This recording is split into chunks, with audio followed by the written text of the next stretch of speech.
আমাদের জগতের চেয়েও কিন্তু বাইরের জগতের মেয়েরাও কিন্তু অনেক স্মার্ট। এক একটা চরিত্র করেছি, এক এক ধরনের ড্রেস করেছি। বয়সটা কিন্তু একটা সংখ্যা। আমি এটাকে মনে করি না যে একটা বয়স হলেই যে আমাকে একদম লাঠি দিয়ে চলতে হবে। এটা আমি এটা মনে করি না। হ্যাঁ, অবশ্যই মনে করেন যে সাজুগুজুর ব্যাপারটা আমরা মেয়েরা মানুষ আর সাজুগুজুর ব্যাপারটা ছিল বেশি।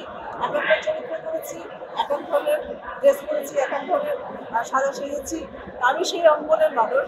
তা আমি মনে করি যে সাজাটা কিন্তু একটা মানে কি বলবো একটা মেয়ের জন্য এবং ভালো আমি মনে করি যে সব একটু সাজলো, এক জায়গায় বের করলো, ছুটে মুটে তাতে মন মানসিকতা সবটাই ভালো থাকে।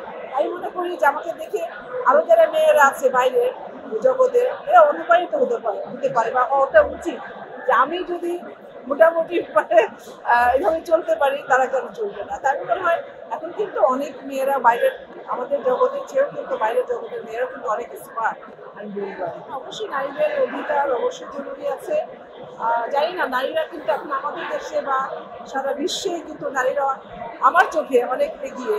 আমাদের দেশে কিন্তু অনলাইনের বিজনেস থেকে শুরু করে পার্লারের বিজনেস থেকে শুরু করে অনেক বড় বড় ব্যবসা থেকে শুরু করে আপনার গার্মেন্টস সেক্টর থেকে শুরু করে তারপর আপনার গভর্নমেন্টের অফিস থেকে শুরু করে সব থেকে তো নারীরা আছে। তাদের জন্য নারীদের বেশ অনেক মানে প্রাধান্য দেওয়া হয়েছে আর কি। হ্যাঁ, আরও দেওয়া উচিত আমি মনে করি।